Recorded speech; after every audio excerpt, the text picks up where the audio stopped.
Hi Top Recruiter viewers and readers. So this week we've got a webinar on how to pimp your LinkedIn profile. So it's basically an overview from a recruiter's point of view in 20 minutes as to what your LinkedIn profile should look like and why it's important to engaging with candidates and for attracting candidates to your organization and to build that trust with the candidate as well. So hope you really enjoy this and get some tips. Even if you feel you've got a great on-brand profile, I'm sure there's plenty of new tips you can learn over the next 20 minutes. So let's talk about branding. And this is what we're talking about when you talk about LinkedIn profiling. We're talking about framing, the way that you frame your approach to a candidate. So when you approach a candidate with a potential job, that candidate has many different things to consider, not just the job you're presenting. The context in which that has been presented and who's presenting it will impact massively on whether that person will be interested. And this is a famous concept in marketing called framing. So framing is all about how you see things. So if you look at these two different squares, I'm going to come off screen for a second. If you look at these two different squares, okay, you'll see that inside both of these squares there is a gray, smaller square. So on first glance, it will probably look to you that the square on the right-hand side, the inner square on the right-hand side, is a darker color than the one on the left-hand side.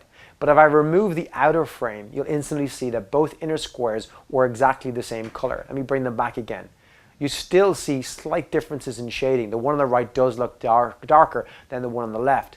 But that's because it's framed by a color, which changes your perception of the inner square, even though it's identical. And the same happens when you're presented with a job spec by a recruiter. The job you're presented is framed in the context of who is this recruiter? Do they have a reputation, a brand? What do I know about them? And who's the company? Are they a good company to work for? Have I ever heard of them? Do they have a good reputation?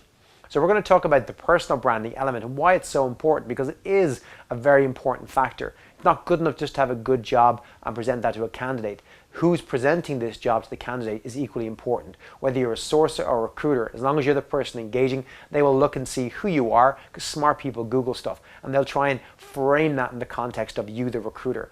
If you're saying they're suitable, they got to look at you and say, well, are you someone credible who can make that assumption? Do I see by your profile that you are somebody who knows what they're talking about in my area? Does your company interest me? Does a job opportunity with this title make more sense in your company than in a different company? So it's all about the framing context. And that's why personal branding matters so much. So I look at newspaper headlines, and if I came up with a newspaper headline, and I have made this up, Facebook are in talks to buy LinkedIn. If you saw that headline beneath the New York Times logo stamp, you'd think it's a pretty credible, interesting story. Framed under the National Enquirer, or over in the UK, the Sun or the Mirror, it's not quite as serious. You probably think, it's probably just a myth or a rumor. The exact same words are framed in a different context depending on the logo or the typeset of the newspaper that's reporting it. And the same goes for your jobs. The name of the recruiter approaching the person does have an impact on whether that person is going to be interested in the job. I'm going to show you two profiles from LinkedIn recruiters. I'm going to name and shame and also name and celebrate two recruiters in the LinkedIn recruiting team in Dublin. The first is Maria Jones. I don't even know if Maria Jones exists. I hope she doesn't. I hope this is a fake profile LinkedIn set up on their own profile in breach of their own terms and conditions, but let's wait and see. This is Maria's profile. There's no photograph. That's the first thing we note about it. Second of all, she's got a previous employer called Recruitment ABC Company. Doesn't seem very credible. And thirdly, she's got 5 connections. So straight away I'm suspicious about who Maria Jones is. I'm probably asking, does she really work for LinkedIn? Is she credible to represent them?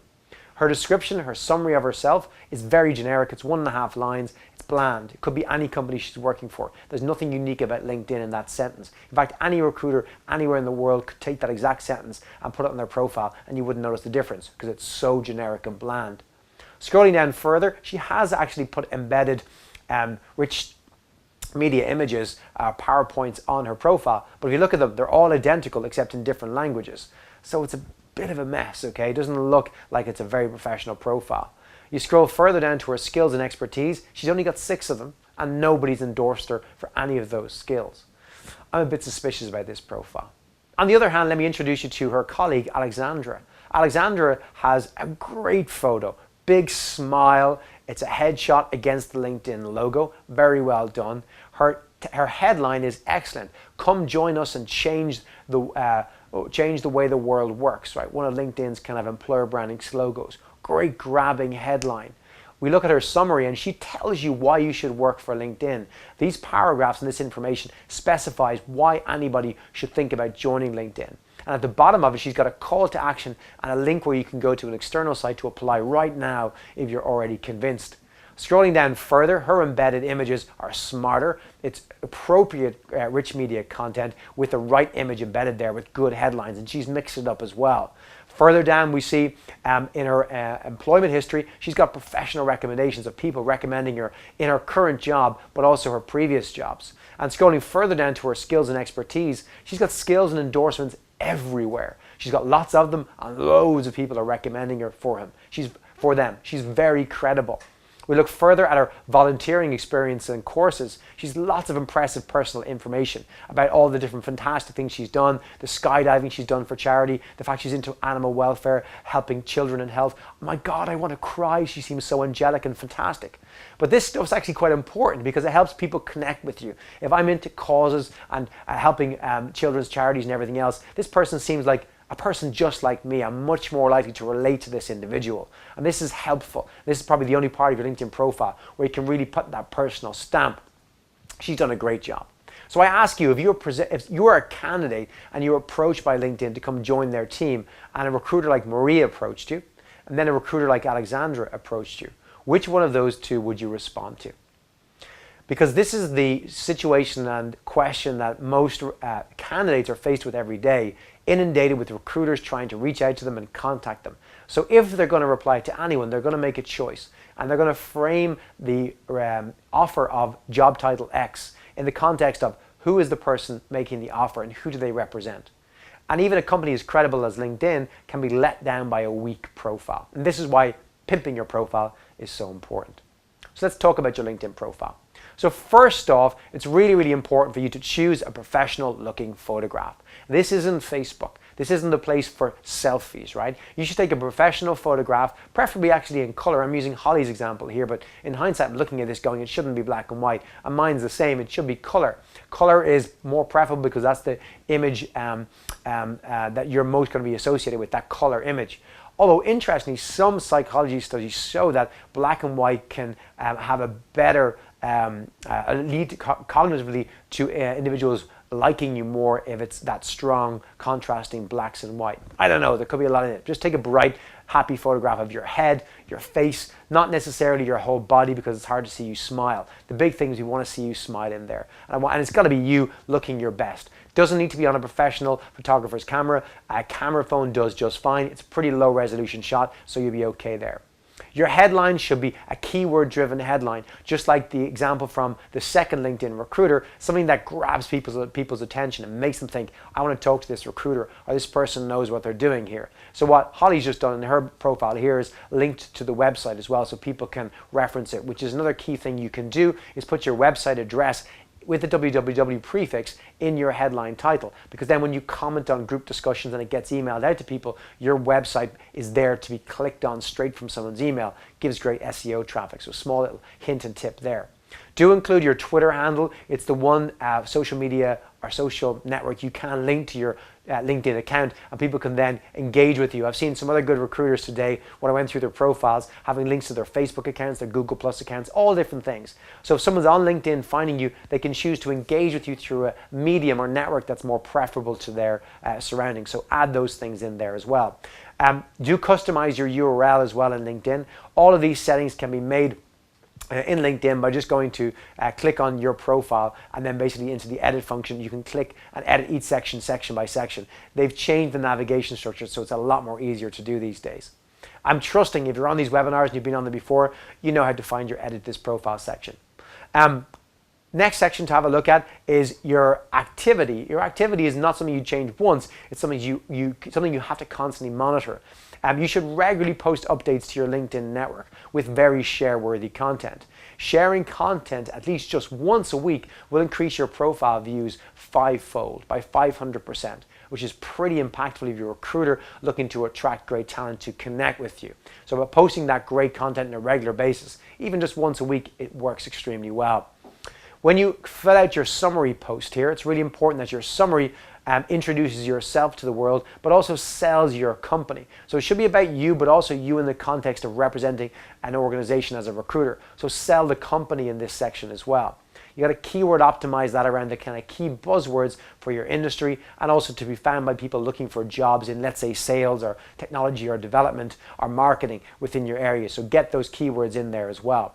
And then add rich media elements to your professional gallery. This allows you to add YouTube embedded videos, Vimeo videos, SlideShare presentations, Google Drive documents, PDFs, images, anything you want that's an online link. And it shows a preview with that rich image, and it can go full screen for someone as well to look through your jobs. So think about if you have a job spec, upload the PDF. If you have a SlideShare about why people should work with you or for you, or projects you've worked on, embed it here. I'll go to slideshare.net, create an account, embed it there.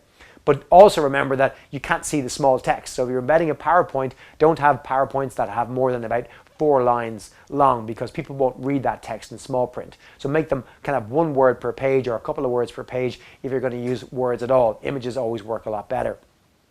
When you're describing your own experience role by role, of course, list all the jobs you've ever had, especially your current one, and detail your professional experience to show your role in the organization.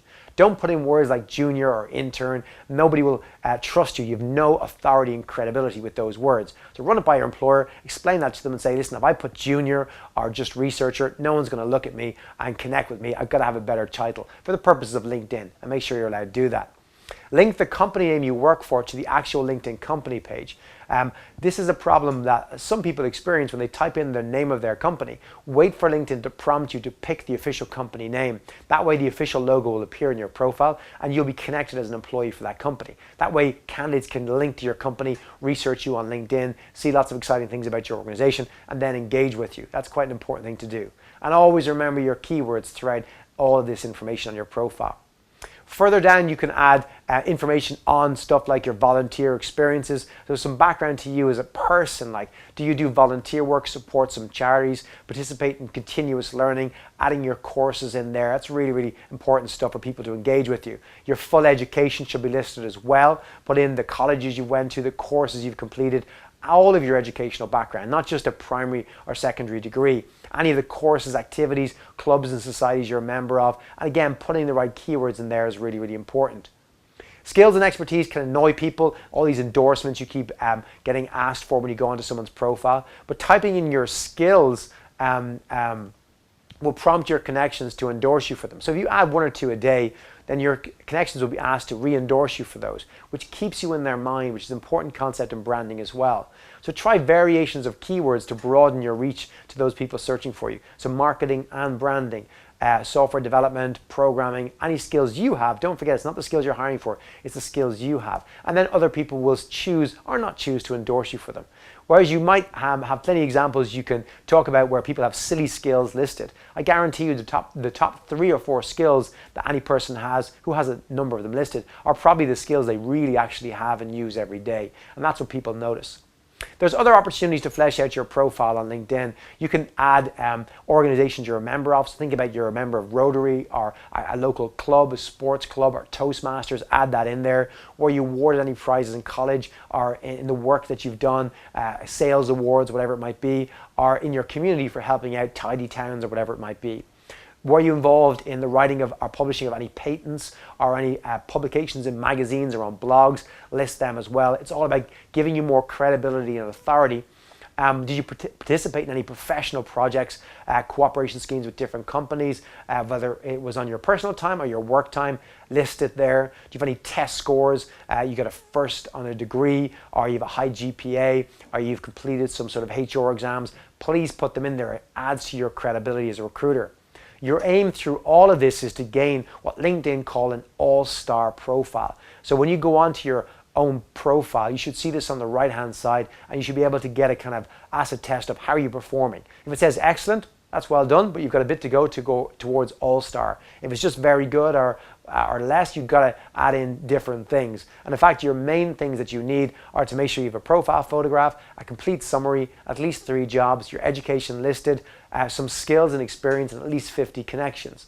And those connections are important, as we saw earlier on. It's important to have that network, not good enough just to have a rich profile. So connect to everybody you know, and I mean everybody, okay? It could be people that you have in work, yes, of course, but you have other circles, your family, your friends, your neighbors, colleagues, former classmates from school, all the schools you've gone to, people you went to college with, people you've met through industry, networking events, take business cards, add them back, industry heavyweights, other LinkedIn open networkers. The attitude you think you should take, I think, as a recruiter is you never know when you may be able to help somebody else and they may be able to help you. So if you're in doubt, add someone as a connection, right? There's no harm in doing it. Or if somebody sends you a connection request, but try and make sure that you're at least connected to the people you know.